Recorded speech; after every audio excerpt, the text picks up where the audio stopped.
থাক তুমি আর কান্দো না, মোবাইল নষ্ট হয়েছে তো কি হয়েছে, বউ তো আর নষ্ট হয় নেই। থাক থাক কান্দো না।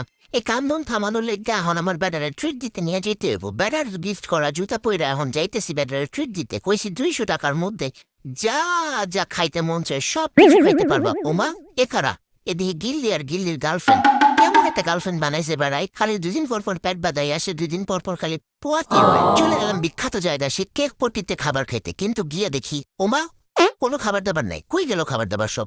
পরে শুনি কি বিদ্যুৎ বাঁচানোর লেগা সবগুলির পাঁচুর মধ্যে পিড়ায়া সবগুলি উঠাই দিছে। যাক আমি তো মনে মনে খুশি হলাম, আমার 200 টাকাটা বেঁচে গেল। পরে দিয়ে একটা ঝালমুড়ির দোকান, জামাইরে কইলাম এই ঝালমুড়ি যত খাইতে মন চায় 200 টাকা দিয়ে খায় নাও। পরে জামাই আর কি করলো, মাত্র 50 টাকা ঝালমুড়ি খেয়েছে। আমি আবার একটু পাপড় কিনছিলাম, সাথে পাপড় অ্যাড করে খাইতেছিলাম। এরপর আর কি করার, এই যে কটা পাপড় কিন না নিয়ে তাই নাই নাই নাই করতে করতে বাসায় চলে আইসি। আমার কিন্তু আবার টাকা বেচা গেল, আমি এই খুশিতে বাঁচতেছি না। এই ঝালমুড়ি খাওয়া পড়ছি বিপাকে, সারা রাত জামাই এই ঝালমুড়ি খাইয়ে এমন পাতা পাচ্ছে আমি গন্ধে ঠেলায় আর রুমে থাকতে পারিনি।